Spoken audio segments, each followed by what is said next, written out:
Ay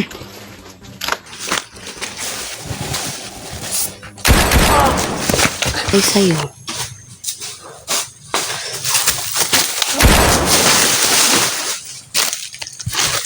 Gusto niyo talaga akong sabayan, ah?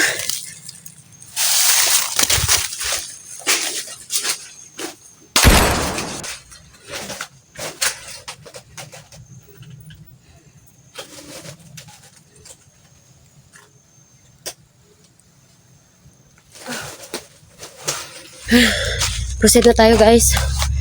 So, ito medallion ko po. Nawawala yung kaluluwa ng, kaluluwa. No, itong medallion ko, hinihigop niya po yung katawan o kaluluwa po ng patay na bandido, kasi yun, sabi na aking kaibigan, na kinukulong nila yung mga kaluluwa ng mga bandido na nakuha ng mga yung mga ano ba, yung mga kalaban nila ba, bali sila yung kumukulong para hindi na bumalik sa ganitong gawain nila. So pag nakulong na sila, guys, kung mabuhay man sila ulit, magiging mabuting tao na yung bandido na nakulong dito sa medalyon. So yung kaibahan lang po ng medalyon ni Cute Hunter at yung sa akin, kidlat po yung lumalabas sa kanya at puno din po yun ng mga orasyon. Kung may orasyon itong sa akin, malakas din yung kay Cute Hunter. Kaya kahit na mag-explore ako at saka si Cute Hunter, hindi kami papahamak agad. Hindi katulad nung dati, mga ka-idol, kasi minsan lang din ako makapag-explore. Ngayon po, mga ka-idol, kahit na ma-explore ako hindi, o makapag-explore man ako o nasa bahay lang ako, mapoproteksyonan ako ng medalyon ko. So yun, maghahanap ako kay Cute Hunter, guys. No? Kaya pag may kalaban ako, mga ka-idol, na kahit na malayo pa siya, nararamdaman ko kasi itong medalyon ay nagbibigay sa akin ng init ng katawan. At saka, o sa ano pa ba, parang nagbibigay siya ng sign, mga ka-idol, na may paparating na kalaban. O, para tayo makapaghanda, mga ka-idol, no, kung sakali man, kung ilan man sila, ay malalaman natin agad. So bago tayo lulusob, kailangan natin na malaman kung ilan sila nang hindi naman ako mapahamak, mga ka-idol. Kahit na may medalyon ako, kailangan pa rin natin mag-ingat. So yun. So, sa paghahanap ko kay Cute Hunter, guys, pahinga muna ako saglit kasi inom akong tubig. Parang nakakauhaw eh.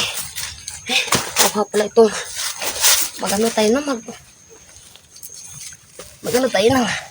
Magpapakulong tayo ng mga kaluluwa sa kaluluwa sa medalyon. Wow. So, napakabuti ng medalyon. Ang binigay ng medalyon sa akin, napakabuti, napakahusay, napakalakas din. Kasi, hindi tayo madaling nakikita. Kaya, kaibahan lang nito, mga ka-idol, ay yung tagulilong, iba din yung epekto. Kasi pag tagulilong, hindi ka nila makikita, pero may mga bandido din ngayon na may kakayahan din na magtagulilong. Pero itong sa amin, ni Cute Hunter, iba siya, no? Iba yung epekto.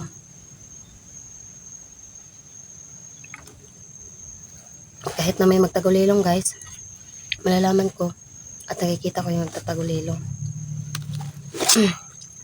Hindi sa pagmamayabang, pero ginagamit ko itong aking ibinigay na ng aking mga kaibigan, kapangyarihan, o medalyon, para po ito sa mabuti. At hindi ko po ito ginagamit sa na paraan.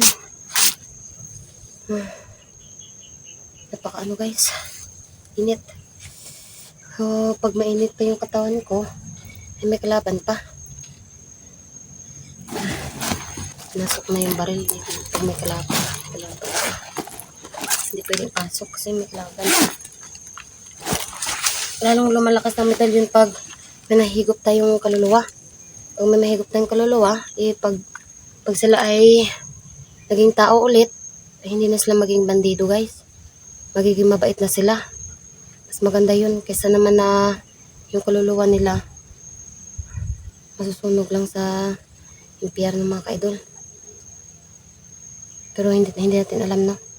Ito lang ay galing din sa mga kaibigan ko na kinukulong nila yung mga bandido para po didisiplinahin nila yung mga bandido. Bakit sila parang ganun ba yung parang ano, parang sa tao din. Sa alam niyo na yun. Kasi nag-init ng katawan ko. May laban pa dito.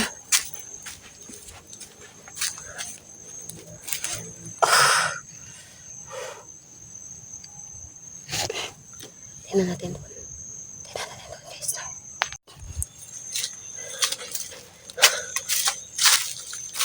Uy. Parang ano. May tao dito ah.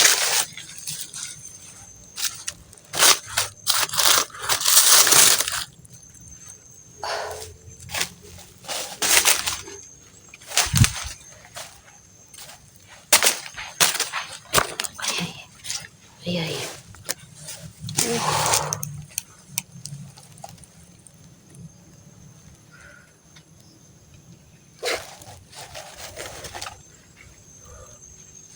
Yun. May isa doon. Tsaka may isa. Din doon. Oh, yun. Natutulog. Uy. Tulog ka ba? Tulog ka ba? Tulog siya ay. Gisingin ko to. Gisingin ko to guys ha. Parang tinutukan ako ng barila.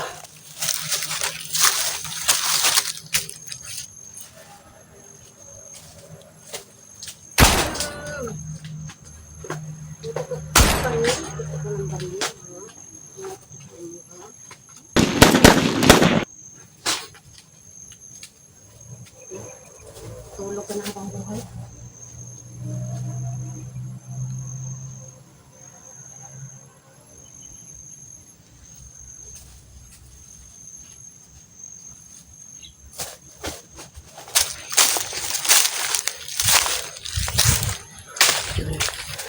Yun ang isa. Parang naano niya na may kalaban ah.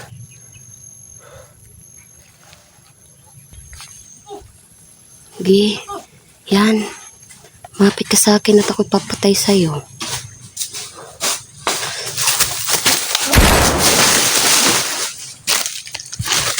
Gusto niyo talaga akong sabayan ah.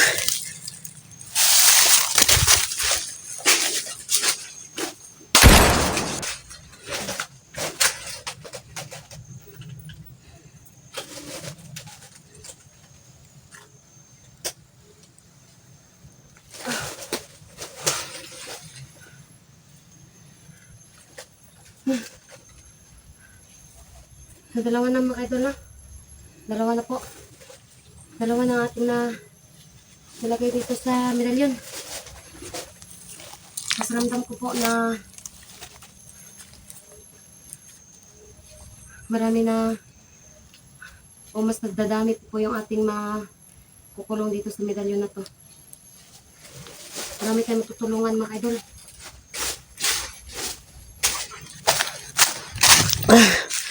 So, dahil hapon na po at hindi ko po nakita si Secret Hunter dito, uwi muna ako at babalik ako ulit bukas. Kung hindi pa uwi si Secret Hunter ngayong gabi, babalik ako dito guys. At magdadala pa rin ako ng pagkain para kay Secret Hunter. So, ito pa lang laman ng bag ko ay may pagkain para kay Secret Hunter. Guys, magano tayo pang ano sa SG mga ka-idol. Hindi natin nakita dito. At ramdam ko din na may mahika ang lugar na ito, no? Pinabalutan ng mahika. Yung black magic guys ba? Para kung may mga hunter man pumunta dito, nililigaw.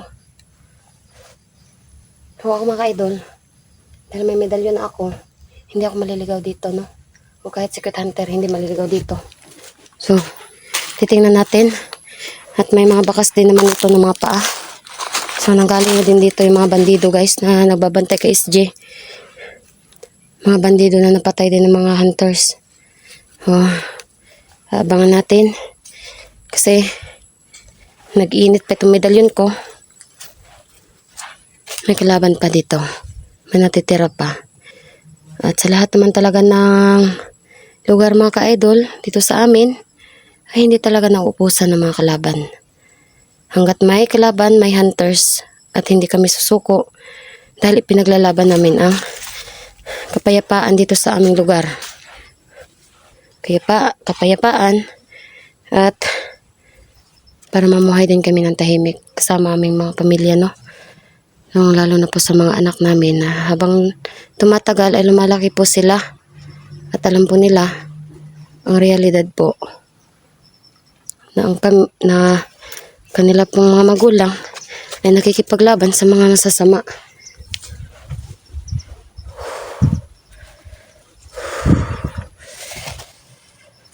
Nararamdaman ko may sumusunod ay. Parang may gustong pumasok na naman ay. May gustong pumasok guys.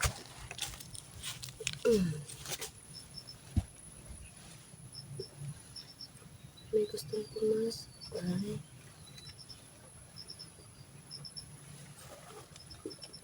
Pasok ka, pasok.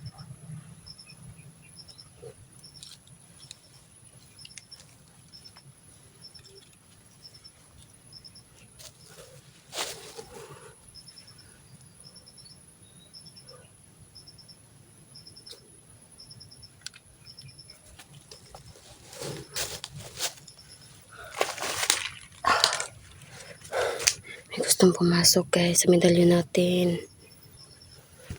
May gustong pumasok guys. Ayun. Gustong pasukin ay.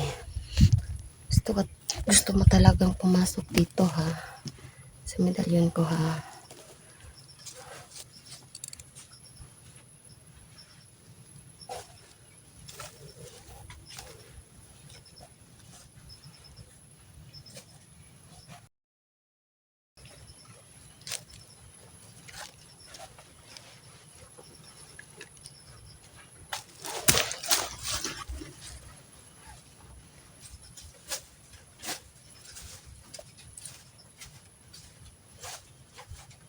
Uy, pamira.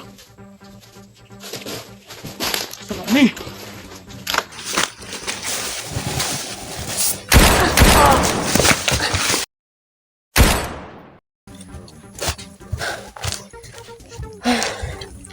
Yan. Ito yung gusto ko.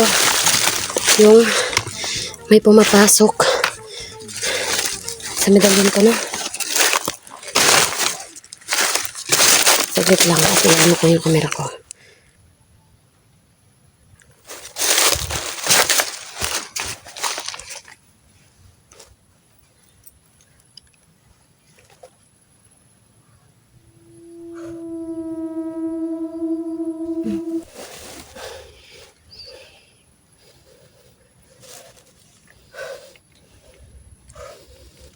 Ay, sorry.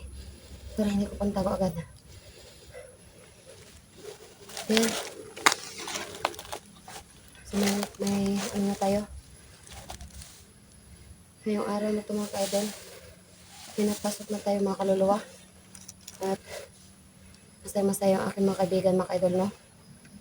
So, siguro, bukas, kung makakabalik ako dito, abangan niyo po yung aking video dahil hahanapin pa rin pa natin sa SJ mga ka-idol. Tsaka si Secret Hunter mga ka-idol, huwag po nag-alala kasi may protection yan siya na nanggaling po sa aking mga kaibigan. Yung pinag-aalala ko lang dito ay sa SJ po. Kasi grabe yung paghahanap sa kanya ng mga bandido. At yung mga bandido na humahanap sa kanya, gusto talaga siyang patayin, no? At tapusin yung buhay niya para hindi siya makabalik sa pamilya niya. So yan po yung pinakamasakit sa amin. Dahil kami po isang hunter, ganito po yung aming trabaho. Tumutulong po kami. Kaya, tara, mga ka-idol, samahan niyo ako. Ako'y uuwi na. Ah,